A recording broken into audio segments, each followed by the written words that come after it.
Budget अधिवेशनको पहिलो बैठकमै सांसदहरूले तताए संसद। नक्कली शरणार्थी प्रकरण लगायतका भ्रष्टाचारको विषयमा छानबिन गर्न माग। एमाले र माओवादी सांसदले चर्काचर्की।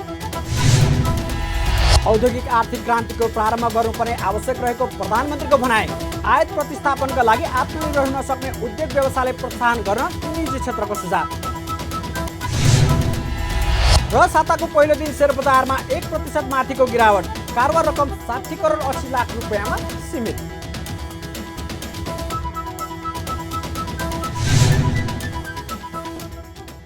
नमस्कार, कारोबार समाचारमा स्वागत छ। अब समाचार विस्तारमा। संघीय संसदको बजेट अधिवेशन आजबाट सुरु भएको छ। आइतबार अपराह्न बसेको संघीय संसदको संयुक्त बैठकको सुरुमा प्रतिनिधि सभा सभामुख देवराज घिमिरेले राष्ट्रपतिबाट अधिवेशन आह्वान सम्बन्धी प्राप्त पत्र पढेर सुनाएसँगै संघीय संसदको बजेट अधिवेशन सुरु भएको हो। सभामुख घिमिरेले प्रतिनिधि सभाको दोस्रो अधिवेशनको पहिलो बैठकको कारबाही आरम्भ भएको जानकारी गराउँदै पत्र पढेर सुनाउनु भएको थियो।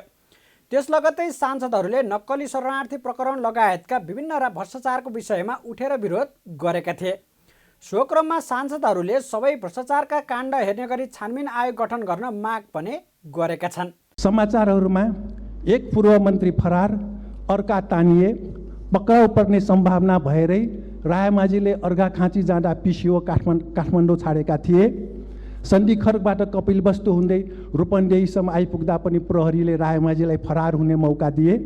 पार्टी सचिव नै ठगी प्रकरणमा तानिएपछि प्रधानमन्त्री भेट्न पुगे ओलीले चैत्र 13 गतेको रेकर्ड बाहिर ल्याउँछु भनेपछि हच्किए प्रचण्ड। ओलीको दबावमा प्रचण्ड सरकारले रायमाझीलाई पक्राउ गर्न सकेनन्।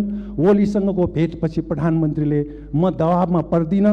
भुटानी शरणार्थी प्रकरणमा बालकृष्ण खान पनि तानिए। आदि प्रकाशित भइरहेको छ। यस अगाडि पनि समाचारहरू वाइट बडीमा देउबा पत्नी आर्जुलाई शैक्षिक माफियाको जेठी दिदी भनेर प्रचार भयो, समाचार आयो। माओवादीका बाबुराम खड्गबहादुर गजुरेल लगायतले दाबी गरे अनुसार दाहालको अरबौं रुपियाँ विदेशी बैंकमा भएको प्रकाशित भयो। यी सबै विषय छानबिन हुनु पर्यो। भुटानी शरणार्थीको नाउँमा मसँग सबै डकुमेन्ट छ। कसरी मन्त्री परिषद इभन मुख्य सचिवको साइन समेत छ कि कमिटी गठन भयो, कसरी गृह मन्त्रालयले टाइम दिएछ, विभिन्न अडियोहरू आइरहेछ। र एउटा बहालवाला सचिव नेपालको इतिहासमा पहिलोचोटि आरएसमा थुनामा गएछ। तर त्यो बेलाको मन्त्री कसरी चोखो भयो कि नैतिक जिम्मेवारी। इन्डियामा रेल दुर्घटना हुँदाखेरि तत्कालीन रेलवे मन्त्री लालबहादुर शास्त्री राजीनामा दिए थिए। के उहाँले इन्जिन चलाइराख्नु भएको थियो? ट्रेन त उहाँले चलाएको होइन, मन्त्रालय चलाइराखेको थियो। त्यस कारणले राजनीति मिलिजुली गरेर, किन सरकार मिलिजुलीको छ, मिलिजुली गरेर नेतृत्वलाई, राजनीतिक व्यक्तिलाई उम्काउनु अब जनता स्वीकार गर्दैन र यो संसद पनि स्वीकार गर्नु पर्दैन। दोस्रो कुरा, 63 यता जति ठुला भ्रष्टाचार भएछ, चाहे पोखरा एयरपोर्टको होस्, चाहे त्यो वाइट बडीको होस्, चाहे एनसेल जग्गा काण्ड होस्, सबै भ्रष्टाचारको एउटा उच्च स्तरीय अधिकार सम्पन्न आयोग गठन गरेर छानबिन हुनुपर्छ। भ्रष्टाचार गर्नु भनेको गर्नेहरू पापी हुन्, धुन्धुकारीहरू हुन्। यो 33 वर्षमा यति धेरै धुन्धुकारीहरू जन्मेका छन् यो देशमा। ती धुन्धुकारीहरूको 33 वर्षको 3300 काण्ड आयोग बनाएर छानबिन हुनुपर्छ, आयोग बनाइनुपर्छ। आज लाग्यो होला कलियुगमा जे गरे नि हुन्छ। कलियुगको 4,32,000 मध्ये जम्मा 5,000 मात्रै आयु खाएको छ। कलियुगले गर्न पाइँदैन जे पनि। यो 33 वर्षका 3300 काण्ड, चाहे त्यो लडाकु शिविरको काण्ड होस्, चाहे त्यो यो 33 वर्षका हरेक काण्डको आयोग बनाएर छानबिन हुनुपर्छ। यता सरकारको नेतृत्वकर्ता दल नेकपा माओवादी केन्द्रले पक्राउ पुँजी जारी भएपछि सम्पर्कमा नरहेका एमाले सांसद टोपबहादुर रायमाझीलाई कानुनी दायरामा ल्याउन नेकपा एमालेलाई आग्रह गरेको छ। एमालेका सांसदहरूले भ्रष्टाचारको विषयमा विगतका अन्य फाइलहरू पनि खोलिनुपर्ने बताएपछि माओवादीले आरोप लागेका पात्रलाई सार्वजनिक गर्न भनेको हो। हिजो अस्ति मात्र हामीले सुन्यौं प्रधानमन्त्रीले भन्दै हिँड्नुभएको छ, हामी भ्रष्टाचारीलाई छोड्दैनौँ, हामी यस्ता गलत काम गर्नलाई छोड्दैनौँ भन्दै हुनुहुन्छ, देखाइदिन्छौँ पनि भन्दै हुनुहुन्छ।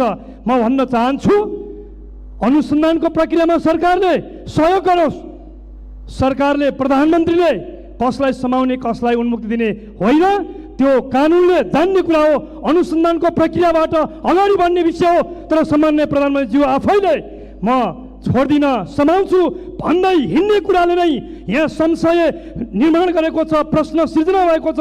कतै उहाँ पूर्वाग्रह राखेर सत्ता पक्षका सँग जोडिएकाहरूलाई उन्मुक्ति दिने र अन्य कतिपय मान्छेहरूसँग पूर्वाग्रह साध्ने, यस प्रकारको दूषित मनसाय कतै सरकारको छैन भन्ने कुरा देखिन थालेको छ। सम्माननीय प्रधानमन्त्रीज्यूले बाहिर भन्दै हिँड्नु भएको छ, हामीले यो भ्रष्टाचारका सवालमा यो टेलर मात्रै हो, फिल्म त आउन बाँकी नै छ भनेर सम्माननीय प्रधानमन्त्रीज्यू भन्दै हुनुहुन्छ। सम्माननीय प्रधानमन्त्रीज्यू, हामी फिल्म हेर्नका निम्ति आतुर छौँ। हामी तपाईँले फिल्म देखाउनुहुन्छ भने टिकट काटेर बसेका छौँ सभामुख महोदय, हामी टिकट काटेर बसेका छौँ, फिल्म देखाउनुहोस्।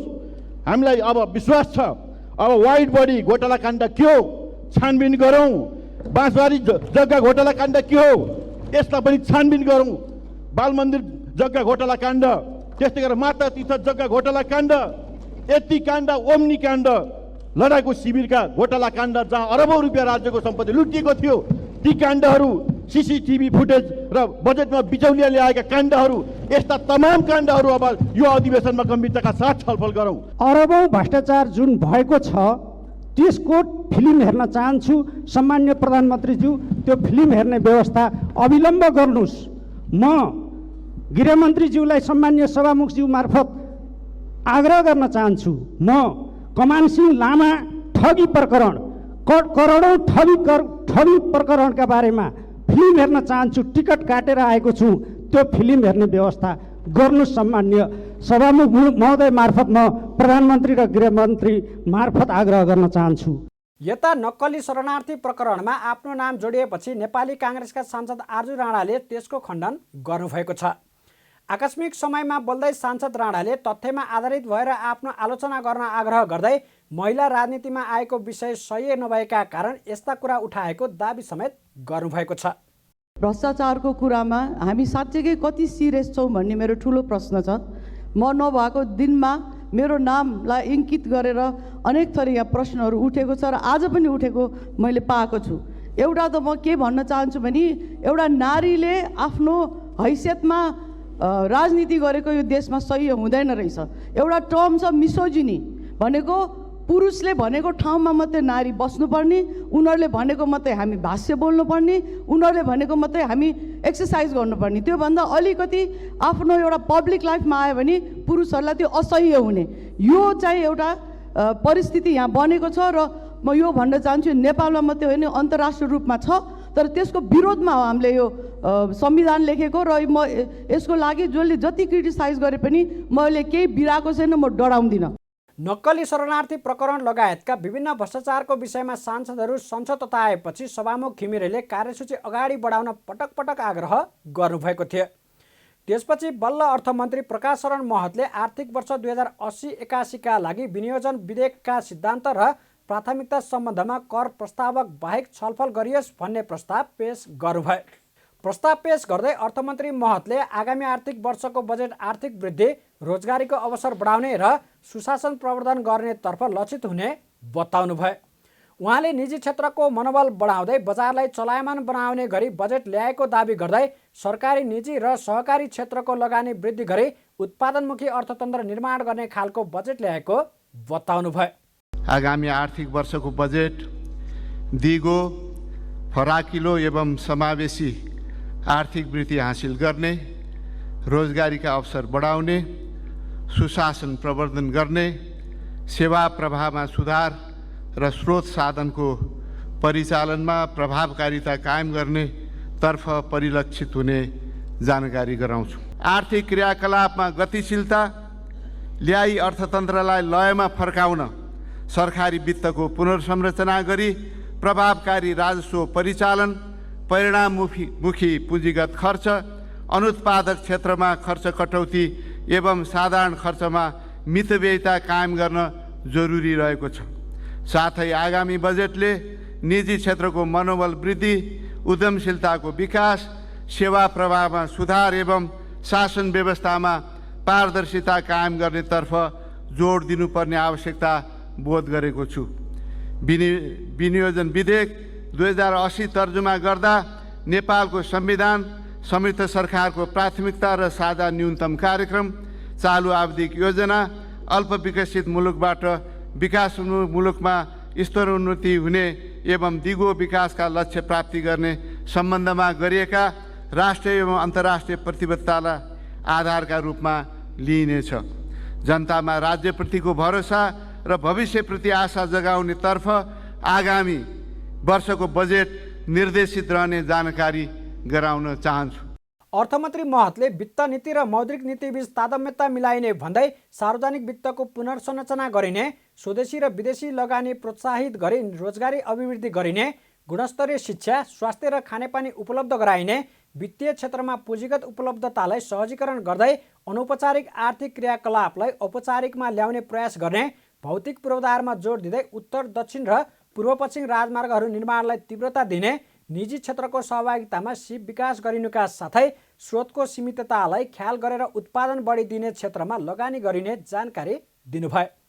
बजेटको प्री बजेट छलफल 25, 26 र 27 गतेका लागि तोकिएको छ। नक्कली कागजात पेश गरेर नेपाली नागरिकता लिने 10 जना भारतीय नागरिकले प्रहरीले पक्राउ गरेको छ। काठमाडौँ उपत्यका अपराध अनुसन्धान कार्यालयबाट खटिएको प्रहरीको टोलीले करिब 3.5 महिनाको अनुसन्धानबाट भारतीय नागरिकहरूले नक्कली कागजात पेश गरे नागरिकता लिएको तथ्य बाहिर ल्याएको हो। उपत्यका अपराध अनुसन्धान कार्यालयका प्रमुख एसएसपी मनोज केसीले नक्कली कागजात पेश गरेर नेपाली नागरिकता लिएका 10 जना भारतीय नागरिकले पक्राउ गरेको जानकारी दिनुभयो। उहाँले भारतको उत्तर प्रदेश बलिया जिल्ला इब्राहिमपट्टी ग्राम, इब्राहिमपट्टी पञ्चायत, भीमपुरा थाना, बेलथरा रोड स्थायी घर भएकाहरूले झुट्टा विवरण पेश गरी नेपालको नागरिकता लिएको बताउनुभयो। उहाँले भारतीयहरूले नेपालको सिराहा, बारा, पर्सा, रूपन्देही लगायतका जिल्लाबाट नेपाली नागरिकता लिएको खुलेको बताउनुभयो। आज हामीले 10 जना र अरू केहीहरूलाई अनुसन्धान गरिरहेको अवस्था पनि छ। 10 जना व्यक्तिहरूलाई आज हामीले पक्राउ गरेका छौँ र पक्राउ गरेर यही झुटा विवरण पेश गरेर नागरिकता लिएको उसमा हामीले अनुसन्धानमा ल्याएका छौँ। र हामीले यो एउटा कुरा चाहिँ मैले यहाँ निवेदन गर्दाखेरि हामीले यो गर्दाखेरि अघि मैले प्याटर्नको कुरा गरेको थिएँ, त्यहाँ देख्न सक्नुहुन्छ बलियाको इब्राहिमपट्टीको चाहिँ त्यसमा पनि बेलथरा रोडको व्यक्तिहरूले यहाँ कसरी प्राप्त गरेको छ भन्ने हिसाबको हामीले त्यो प्याटर्नको अनुसन्धान गरेका छौँ। त्यसैले हामीले यहाँ विभिन्न ठाउँमा नागरिकता लिए, एकै ठाउँका व्यक्तिहरूले एउटा समय परिवेशमा एउटा निश्चित समय अवधिमा नागरिकता लिए, विभिन्न जिल्लामा नागरिकता लिए र यहाँ चाहिँ विभिन्न ठाउँमा बसे। यसरी पक्राउ पर्नेमा भारत बिहार घर भई काठमाडौँको शङ्खमूल बस्ने 55 वर्षीय भरत प्रसाद गुप्ता, 30 वर्षीय राहुल गुप्ता, 50 वर्षीय ज्ञानमती देवी गुप्ता र 39 वर्षीय गोपाल गुप्ता रहेको बताउनुभयो। उहाँले बिहार नै घर भई ललितपुरको लगनखेल बस्ने 44 वर्षीय रामसुन्दर गुप्ता, गङ्गबु बस्ने 43 वर्षीय राम परवेश गुप्ता, कलङ्की बस्ने 46 वर्षीय भरत गुप्ता, 42 वर्षीय स्नेह लाता गुप्ता, 49 वर्षीय मनदेवी गुप्ता र 52 वर्षीय राजेश कुमार गुप्ता रहेका छन्। उनीहरूलाई शनिबार काठमाडौँको शङ्खमूल, कलङ्की, बागबजार, गङ्गबु, बानेश्वर लगायत क्षेत्रबाट पक्राउ गरिएको बताउनुभयो। उहाँले नेपाली नागरिकता प्राप्त गरेपछि नेपालका विभिन्न स्थानमा घर जग्गा खरिद गरी व्यापार व्यवसाय समेत गरी बसेको पाइएको छ। अर्थतन्त्रका वर्तमान चुनौती तथा समृद्धिको मार्गचित्र भन्ने नाराका साथ काठमाडौँमा नेपाल व्यवसाय शिखर सम्मेलन 2080 आयोजना भएको छ। नेपाल सरकार, बैंक तथा वित्तीय संस्था परिसङ्घ नेपाल सिबिफिन र नेपाल बिजनेस इन्स्टिच्युटको संयुक्त आयोजनामा एक दिने नेपाल व्यवसाय शिखर सम्मेलन आइतबार काठमाडौँमा भएको हो। सम्मेलनको उद्घाटन प्रधानमन्त्री पुष्पकमल दाहाल प्रचण्डले गर्नुभयो। सम्मेलनको उद्घाटन गर्दै उहाँले उद्योग व्यवसायको विकास र विस्तार गर्दै औद्योगिक आर्थिक क्रान्तिको आरम्भ गर्नुपर्ने आवश्यक रहेको बताउनु भएको छ। उहाँले आगामी आर्थिक वर्षको बजेटमा कृषि र उद्योग र स्वरोजगारले विशेष प्राथमिकता पाउने प्रतिबद्धता जनाउँदै तीव्र आर्थिक वृद्धिका लागि कृषि तथा वन पैदावार, पर्यटन, जलविद्युत, सूचना प्रविधि लगायत प्रचुर सम्भावना बोकेका क्षेत्रहरूमा स्वदेशी तथा वैदेशिक लगानी विस्तार गर्दै अघि बढ्नुपर्ने आवश्यकता रहेको बताउनुभयो। उहाँले विदेशी लगानी मैत्री वातावरण बनाउन केही कठोर कदम चाल्नुपर्ने आवश्यकता महसुस गरेको उल्लेख गर्दै विधि प्रक्रियाको झन्झटलाई अन्त्य गर्नुपर्ने आवश्यकता रहेको पनि बताउनुभयो। तीव्र आर्थिक वृद्धिका लागि कृषि तथा वन पैदावार, पर्यटन, जलविद्युत, सूचना प्रविधि लगायत प्रचुर सम्भावना बोकेका क्षेत्रहरूमा स्वदेशी तथा वैदेशिक लगानी विस्तार गर्दै अगाडि बढ्नुपर्ने आवश्यकता रहेको छ। यहाँ प्रश्न उठ्यो, म त्यसमा गम्भीर रहेको कुरा मात्रै यहाँहरूलाई भन्न चाहन्छु। विदेशी लगानी मैत्री वातावरण बनाउन हामीले केही कठोर कदम चाल्नुपर्ने मैले महसुस गरेको छु। चाहे त्यो ऐनको कुरामा होस्, चाहे त्यो विधि प्रक्रियाको जटिलता र झन्झटलाई चाहिँ अन्त्य गर्ने कुरामा होस्, चाहे हाम्रा विभिन्न चाहिँ कर्मचारी तन्त्रका हाम्रा जटिलताहरूलाई समाधान गर्ने कुरा हो, केही कठोर कदम चाल्नुपर्ने आवश्यकता मैले महसुस गरेको छु। प्रधानमन्त्री दाहालले प्रतिभावान विद्यार्थी विदेश पलायन हुनबाट रोक्न विदेशी विश्वविद्यालयहरू नेपालमै सहज रूपमा खोल्न पाउने नीति बनाउने उद्घोष गर्दै आगामी वर्षको बजेटमा उत्पादन र रोजगारी वृद्धि गर्ने बताउनुभयो। उहाँले तत्काल देखा परेका सङ्कटलाई समाधानका लागि चाल्नुपर्ने कदम, मध्यकालीन र दीर्घकालीन रूपमा चाल्नुपर्ने नीति कार्ययोजनाको बारेमा निजी क्षेत्रसँग छलफल भइरहेको पनि बताउनुभयो। यहाँ चर्चा गरियो, म पनि अहिले शिक्षा क्षेत्रमा हाम्रा हजारौं प्रतिभा सम्पन्न विद्यार्थीहरू विदेश जाने र उतै बस्ने जो परिस्थिति छ त्यसमा सुधार ल्याउनको लागि मैले पनि यो विषयमा सोध्दैछु र अहिले छलफल सुरु गरिएको पनि छ। शिक्षा मन्त्रालयमा पनि हामी गम्भीर चर्चामा छौँ। हामीले किन कलेज युनिभर्सिटी खोल्न विदेशीहरूलाई स्वीकृति किन नदिने, राम्रा युनिभर्सिटी र कलेजहरू सेन्टर अफ एक्सलेन्स विदेशी लगानीमा नेपालमा भित्र्याउन केले रोकेको छ हामीलाई? आजको 21औं शताब्दीको ग्लोबलाइजेसनको युगमा र साइन्स विज्ञान र प्रविधिको विकासको यो युगमा हामीले अलि उदार नभइकन आर्थिक विकासलाई गति दिन सकिँदैन भन्ने विषयमा पनि हामी गम्भीर चर्चामा रहेको जानकारी पनि म गराउन चाहन्छु। आज जति बेला हामी सरकारको तर्फबाट अब नीति कार्यक्रम र बजेट प्रस्तुतको अन्तिम तयारीमा छौँ, यहाँहरूले सायद सुनिराख्नु भएकै छ, देखिराख्नु भएकै छ। उत्पादन र रोजगारी, उत्पादन वृद्धि र रोजगारी सृष्टि हाम्रो नीति कार्यक्रमको पनि बजेटको पनि पहिलो प्राथमिकतामा पर्नु पर्दछ र त्यसले मात्रै हामीलाई बिस्तारै सहजतातिर लान सक्छ भन्ने विश्वासको साथ हामी अगाडि बढेका छौँ। र यो बीचमा जति पनि कार्यक्रमहरू भए निजी क्षेत्र र सार्वजनिक क्षेत्रको बीचमा निकै धेरै अन्तर्क्रियाहरू सहकार्यहरू भएका छन् र निजी क्षेत्रको तर्फबाट संस्थागत रूपले र व्यक्तिगत हैसियतमा पनि जे जति सुझावहरू, आलोचनाहरू, टिप्पणीहरू प्राप्त भएका छन् तिनलाई आत्मसात गर्ने कोसिस सरकारले गरिराखेको छ। सम्मेलनमा निजी क्षेत्र प्रतिनिधिहरूले आयात प्रतिस्थापनका लागि आत्मनिर्भर हुन सक्ने उद्योग व्यवसायलाई संरक्षण र प्रोत्साहन गर्नुपर्ने आवश्यकता रहेको बताएका छन्। बैंक तथा वित्तीय संस्था परिसङ्घका अध्यक्ष पवन गोल्यानले मुलुक आत्मनिर्भर बन्नका लागि आयात बढाउँदै राजस्व उठाउने नीति परिवर्तन हुनुपर्ने बताउनुभयो। उहाँले उत्पादनको दृष्टिकोणले आत्मनिर्भर बनिसकेका र आत्मनिर्भर उन्मुख क्षेत्रलाई सम्वर्धन गर्न र न्यून बिजिकीकरणलाई निरुत्साहित गर्न नेपाली उत्पादनहरूको उत्पादन मूल्यभन्दा कममा आयात नहुने गरी भन्सार समर्थन मूल्य कायम गर्नुपर्ने बताउनुभयो। उहाँले सरकारले निर्यातमूलक उद्योगहरूको प्रतिस्पर्धी क्षमता अभिवृद्धिका लागि निर्यातमूलक उद्योगहरूलाई आवश्यक विद्युत 50% र आयात प्रतिस्थापन गर्ने उद्योगहरूलाई 20% छुट दरमा विद्युत उपलब्ध गराउनुपर्ने माग पनि गर्नुभयो। उत्पादनको दृष्टिले आत्मनिर्भर बनिसकेका र आत्मनिर्भर उन्मुख क्षेत्रलाई समर्थन गर्न र टेवा पुर्याउन सोही स्तरका उत्पादनहरूको आयातमा देखिने न्यून बिजीकरणलाई निरुत्साहित गर्ने, नेपाली उत्पादनको उत्पादन मूल्यभन्दा कम आयात नहुने गरी भन्सार समर्थन मूल्य कायम गरिनुपर्दछ। नेपाल सरकारद्वारा परिभाषित निर्यातमूलक तथा आयात प्रतिस्थापन गर्ने उद्योगको परिभाषाभित्र पर्ने उद्योगहरूको प्रतिस्पर्धी क्षमता अभिवृद्धिका लागि निर्यातमूलक उद्योगलाई आवश्यक विद्युत 50% छुटमा र आयात प्रतिस्थापन गर्ने उद्योगलाई 20% का दरमा विद्युत छुट दरमा विद्युत उपलब्ध गराउनु पर्दछ। अध्यक्ष गोल्यानले नेपालको आर्थिक विकासका लागि कृषि, ऊर्जा, पर्यटन, भौतिक पूर्वाधारको विकास, आयात प्रतिस्थापन गरी निर्यात बढाउन आवश्यक रहेको भन्दै रोजगारमूलक उद्योगको स्थापना गर्न सुझाव पनि दिनुभयो। यता उद्योगपति एवं नेपाली काङ्ग्रेसका सांसद विनोद चौधरीले तथ्याङ्क विभागको आर्थिक वृद्धि दरको प्रक्षेपणले मुलुक आर्थिक मन्दीमा फसेको निश्चित भएको बताउनु भएको छ। उहाँले मुलुकको समग्र वित्तीय क्षेत्र गम्भीर समस्याको लक्षणहरू देखा परेको दावी गर्दै चालु खर्च कम गर्न र पुँजीगत खर्च वृद्धि गर्ने, बजेटमा सुधार गर्नुपर्छ भन्ने बारम्बार संसदमा आवाज उठ्दा समेत अहिलेसम्म सुधार हुन नसकेको गुनासो समेत गर्नुभयो। निजी क्षेत्रहरू अथोत्साहित छ बजारमा मन्दीका लक्षणहरू छन्। विभिन्न रिपोर्टहरूले 25% उद्योगहरू विस्थापित भएका देखाएका छन्। प्रधानमन्त्रीज्यू, मुख्य व्यापारिक केन्द्रका सटरहरू खुल्न छाडेका छन्। हाम्रो समग्र वित्तीय क्षेत्र गम्भीर समस्याका लक्षणहरू देखा परेका छन्। हामीले राजस्वबाट चालु खर्च धान्दै आएका थियौँ प्रधानमन्त्री, तर यो वर्ष हामी यसमा पनि नराम्रोसँग चुकेका छौँ। वैशाख 20 सम्म 716 अरब राजस्व सङ्कलन हुँदा हाम्रो चालु खर्च 758 अरब पुगेको छ।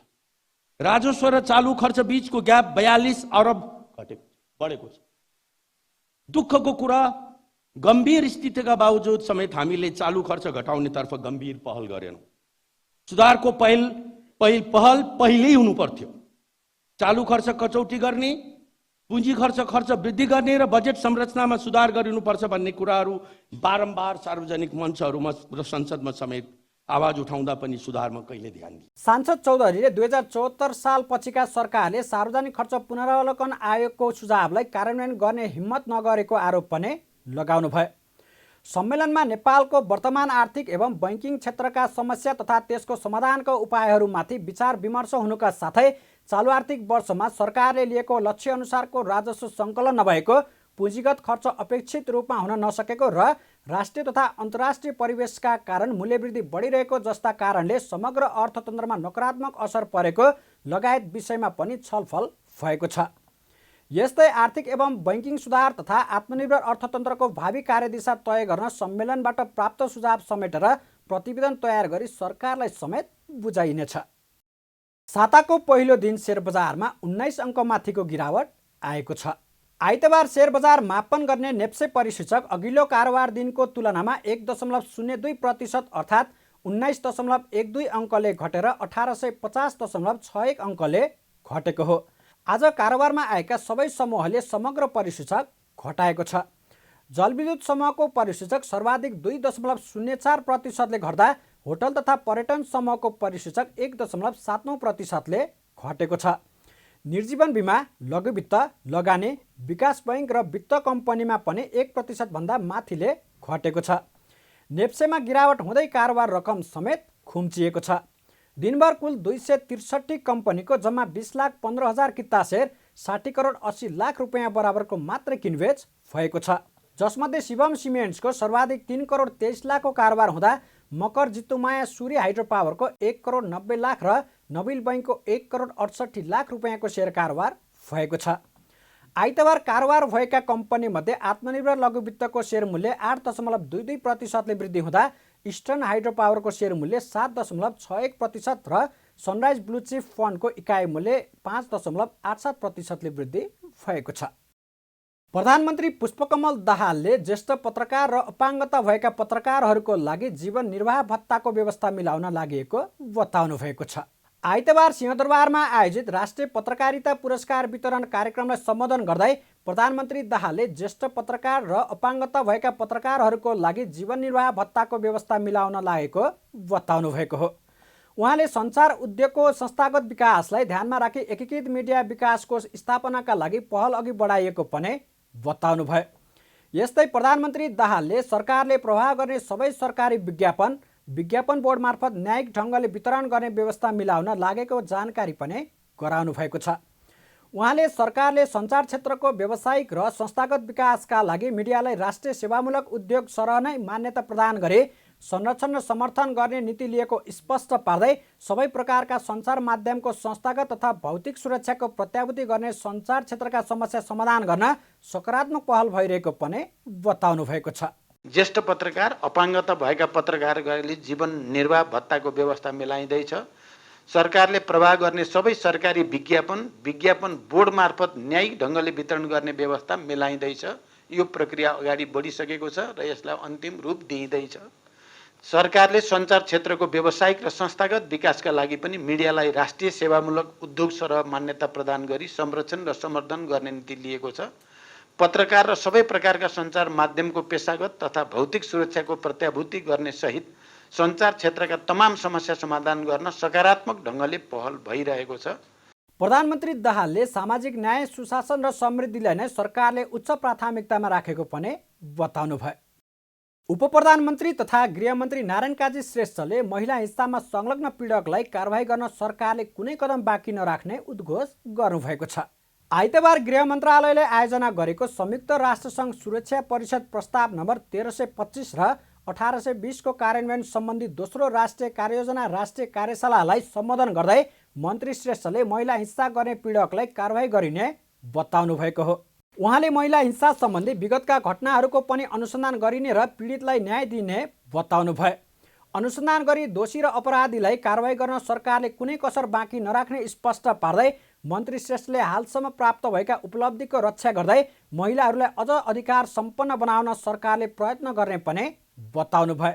आजको लोकतान्त्रिक नेपालमा महिलामाथि हुने हिंसालाई अन्त्य गर्न र त्यस प्रकारको कुनै घटना देखा परे हिंसामा संलग्न अपराधीहरूलाई पीडकहरूलाई कारबाही गर्न सरकारले कुनै कसर बाँकी राख्ने छैन र गतकालका हिंसाका घटनाहरूलाई पनि त्यत्तिकै छोडिने छैन र त्यस प्रकारका घटनाहरूको पनि आवश्यक अनुसन्धान र छानबिन गरेर हामी पीडितहरूलाई न्याय दिन र दोषी र अपराधीहरूलाई कारबाही गर्न अगाडि बढ्ने नै छौँ र महिलाहरूलाई अधिकार सम्पन्न बनाएर अहिलेसम्म महिला स्वयं र सारा नेपाली जनताले मिलेर ल्याएको उपलब्धिहरूको रक्षा गर्दै त्यसलाई उन्नत बनाएर महिलाहरूलाई अझ बढी अधिकार सम्पन्न र चाहिँ र एउटा उन्नत भूमिकामा ल्याउनका निम्ति सम्पूर्ण प्रयत्न सरकारको तर्फबाट गरिने। गृहमन्त्री श्रेष्ठले द्वन्द्वकालमा भएका मानवाधिकार उल्लङ्घन र महिला हिंसाको घटनाहरूको समस्या समाधान गर्न आवश्यक नीति निर्णय र कार्ययोजना बनाउन सरकार गम्भीर रहेको पनि बताउनु भयो। जनयुद्ध वा जनआन्दोलन वा सशस्त्र द्वन्द्व वा शान्ति प्रक्रियाले जति उपलब्धि ल्याएको छ हामीले सशस्त्र द्वन्द्व वा यो सङ्क्रमणकालमा विभिन्न प्रकारको मानव अधिकारका उल्लङ्घनका घटनाहरू महिला हिंसा र उत्पीडनका घटनाहरू पनि भएका छन्। यौन हिंसा बलात्कार जस्ता घटनाहरू पनि भएका छन् भन्ने कुरा नकार्न विश्वमा पनि विश्वका अनुभवहरूले पनि दिँदैन र हाम्रै देशको सन्दर्भमा पनि त्यसलाई नकार्न मिल्ने स्थिति छैन। कतिपय तथ्यहरू सतहमा आइ पनि सकेका छन्, आइरहेका छन्, चर्चामा पनि छन्। त्यसैले गर्दाखेरि हामीले यसलाई त्यही रूपमा समाधान गर्न आवश्यक नीति निर्णय कार्ययोजना बनाउनुपर्छ भन्ने कुरा स्पष्ट छ र त्यही अनुसार नै हामीले यो कार्ययोजना पनि बनाएर राष्ट्रिय कार्ययोजना बनाएर त्यसलाई कार्यान्वयन गर्ने दिशातिर अगाडि बढिरहेका छौँ। त्यसमा हामी गम्भीर छौँ। यस्तै गृहमन्त्री श्रेष्ठले सत्यनिरूपण तथा मेलमिलाप आयोग मार्फत द्वन्द्वकालका घटनाहरूको समस्या समाधान हुने भन्दै त्यसलाई निष्कर्षमा पुर्याउनु परेमा समेत जोड दिनुभयो। राष्ट्रिय प्रजातन्त्र पार्टीका अध्यक्ष राजेन्द्र लिङदेनले ठूला भ्रष्टाचारका फाइलहरू खोलेमा सरकारले आफ्नो पार्टीको समर्थन हुने बताउनु भएको छ। आइतबार राष्ट्रिय प्रजातान्त्रिक महिला सङ्गठनको एकताको प्रथम महाधिवेशन उद्घाटन समारोह सम्बोधन गर्दै अध्यक्ष लिङदेनले ठूला भ्रष्टाचारका फाइलहरू खोलेमा प्रधानमन्त्री पुष्पकमल दाहाल नेतृत्वको सरकारले राप्रपाका समर्थन रहने बताउनु भएको हो। उहाँले सरकारले राजनीतिक स्वार्थ नराखी सुविचारका साथ नक्कली शरणार्थी प्रकरणका आरोपितहरूलाई पक्राउ गरेको भए आफ्नो पार्टीको समर्थन रहने बताउनु भयो। उहाँले वाइट बडी काण्ड, ललिता निवास, एनसेल र क्यान्टनमेन्ट घोटाला काण्ड भ्रष्टाचारको पनि फाइल खोल्न प्रधानमन्त्रीलाई आग्रह पनि गर्नुभयो। यदि पुष्पकमल दाहालले सुनियतका साथ सुविचारका साथ यो कदम अगाडि बढाउनु भएको, यसमा कुनै राजनीतिक स्वार्थ छैन भने राष्ट्रिय प्रजातन्त्र पार्टीको यसमा समर्थन रहन्छ र उहाँले यो मात्रै होइन, फेरि पनि भन्छु, अब वाइट बडी काण्डको फाइल खोल्नुपर्छ, एनसेलको फाइल खोल्नु पर्यो, ललिता निवास जग्गा प्रकरणको फाइल खोल्नु पर्यो। प्रचण्ड कति वर्ष सरकारमा बस्ने हो, राष्ट्रिय प्रजातन्त्र पार्टीको समर्थन रहन्छ। क्यान्टोनमेन्टको घोटाला काण्ड उहाँकै शिरमाथि लागेको छ, त त्यो के हो? फाइल खोलेर उहाँले त्यसलाई आफू चोखो छु भन्ने प्रमाणित गरिदिनु पर्यो। तर भ्रष्टाचारको डुङ्गुरमाथि बसेर शुद्धताको मन्त्रोच्चारण गर्यो भने लामो समय पत्याइँदैन यो कुरालाई। राप्रपाका अध्यक्ष लिङ्गदेनले देश आर्थिक रूपमा टाट पल्टने अवस्थामा रहेको भए पनि सरकारले अर्थतन्त्र सुधार गर्ने कुनै कदम नचालेको पनि बताउनुभयो। उहाँले सरकार कुहिरोमा हराएको कागज जस्तो अवस्थामा रहेको टिप्पणी गर्दै सरकारको आगामी यात्रा स्पष्ट नभएको दाबी पनि गर्नुभयो। कारोबार समाचारमा अब सुन चाँदी र विदेशी विनिमय दर सम्बन्धी जानकारी।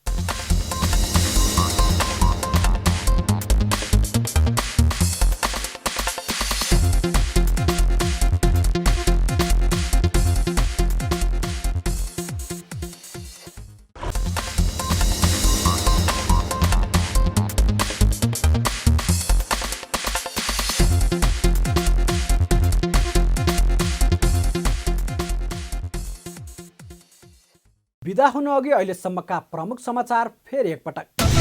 बजेट अधिवेशनको पहिलो बैठकमै सांसदहरूले तताए संसद, नक्कली शरणार्थी प्रकरण लगायतका भ्रष्टाचारको विषयमा छानबिन गर्न माग। एमाले र माओवादी सांसदले चर्काचर्की। औद्योगिक आर्थिक क्रान्तिको प्रारम्भ गर्नुपर्ने आवश्यक रहेको प्रधानमन्त्रीको भनाइ। आयात प्रतिस्थापनका लागि आत्मनिर्भर हुन सक्ने उद्योग व्यवसायलाई प्रोत्साहन गर्न निजी क्षेत्रको सुझाव। र साताको पहिलो दिन शेयर बजारमा 1% माथिको गिरावट। कारोबार रकम 60 करोड 80 लाख रुपियाँमा सीमित।